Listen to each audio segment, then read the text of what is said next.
ಈಗಾಗಲೇ ನಾನು ನಿನ್ನೆನೂ ಹೇಳಿದೆ, ನಾವು ಯಾವುದೇ ಮುಲಾಜಿಲ್ಲದೆ ಕ್ರಮ ತಗೊಳ್ತೀವಿ ಅಂತೇಳಿ ಈಗಾಗಲೇ ಸುಮಾರು 10 ಜನರ ಮೇಲೆ ಅರೆಸ್ಟ್ ಮಾಡಿದ್ದಾರೆ. ಯಾರು ಕಲ್ಲು ಹೊಡೆದ್ರು, ಯಾರು ಅವರೆಲ್ಲ ಇನ್ನೂ ಕೂಡ ನಮ್ಮ CCTV ಫುಟೇಜ್ನಲ್ಲಿ ಐಡೆಂಟಿಫೈ ಮಾಡಿದ್ದಾರೆ. ಅವ್ರನ್ನೂ ಕೂಡ ಅರೆಸ್ಟ್ ಮಾಡ್ತಾರೆ. ಅರೆಸ್ಟ್ ಮಾಡಿ ಅವ್ರ ಮೇಲೆ ಕಾನೂನು ಪ್ರಕಾರ ಏನು ಕ್ರಮ ತಗೋಬೇಕು ತಗೊಳ್ತಾರೆ.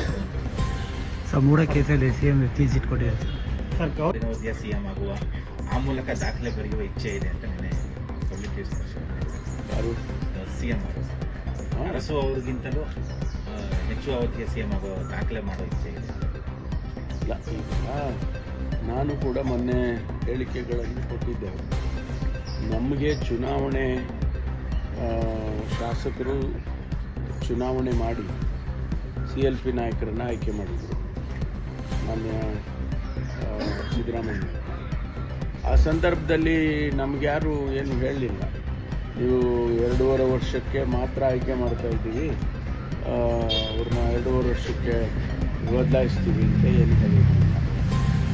ನಾವು ಅಂದ್ಕೊಂಡಿದ್ದು 5 ವರ್ಷಕ್ಕೂ ಕೂಡ ಆಯ್ಕೆ ಮಾಡಿದ್ದಾರೆ. ಅದನ್ನೇ ನಾವು ಮನಸ್ಸಲ್ಲಿ ಈಗಲೂ ಅದನ್ನೇ ಇಟ್ಕೊಂಡಿದ್ದೇವೆ.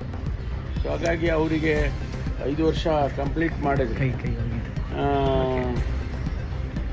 ಸ್ವಾಭಾವಿಕವಾಗಿ ಒಂದು ರೆಕಾರ್ಡ್ ಆಗುತ್ತೆ. ಅದು ನಾನೇ ಹೇಳಿದ್ದೀನಿ, ಆ ರೀತಿ ಹಾರೈಸ್ತೇನೆ. ರಾಜ್ಯದ KPCC ಸದಸ್ಯರ ಬದಲಾವಣೆಗೆ ಒಂದು ರೀತಿಯಲ್ಲಿ ಸುಳಿವು ಕೊಟ್ಟಿದ್ದಾರೆ ಅಂತ ಚರ್ಚೆ ಆಗ್ತಾ ಇದೆ.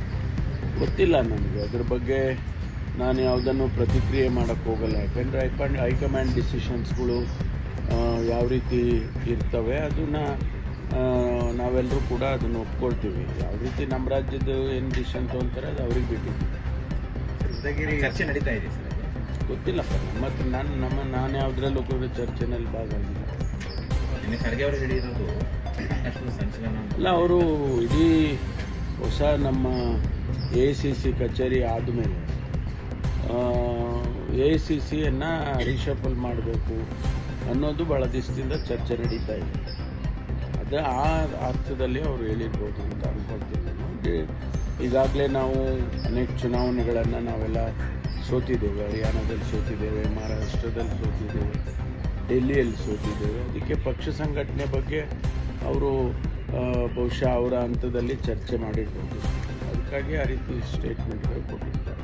ಮುಖ್ಯಮಂತ್ರಿಗಳು ದೀರ್ಘಾವಧಿಯ ಇಲ್ಲ ಅಂತೇಳಿ DG ಕೂಡ ಕಂಪ್ಲೇಂಟ್ ಕೊಟ್ಟಿದ್ದಾರೆ. ಕೊಡಲಿ, ಅದು ಸ್ಪೆಸಿಫಿಕ್ ಆಗಿ ಎಲ್ಲಿ ದೌರ್ಜನ್ಯ ಆಗಿದೆ, ಯಾವುದು ದೌರ್ಜನ್ಯ ಆಗಿದೆ ಅದನ್ನೆಲ್ಲ ಸ್ಪೆಸಿಫಿಕ್ ಆಗಿ ಹೇಳಿದರೆ, ಸುಮ್ಮನೆ ಗಾಳಿನಲ್ಲಿ ಗುಂಡೊಡೆಯೋ ಬದಲು ನಮಗೆ ಸ್ಪೆಸಿಫಿಕ್ ಆಗಿ ಹೇಳಿದ್ರೆ ಅದ್ರ ಬಗ್ಗೆ ನಾವು ತನಿಖೆ ಮಾಡೋದಿದ್ರೆ ಮಾಡ್ತೀವಿ, ಪರಿಶೀಲನೆ ಮಾಡೋದಿದ್ರೆ ಮಾಡ್ತೀವಿ.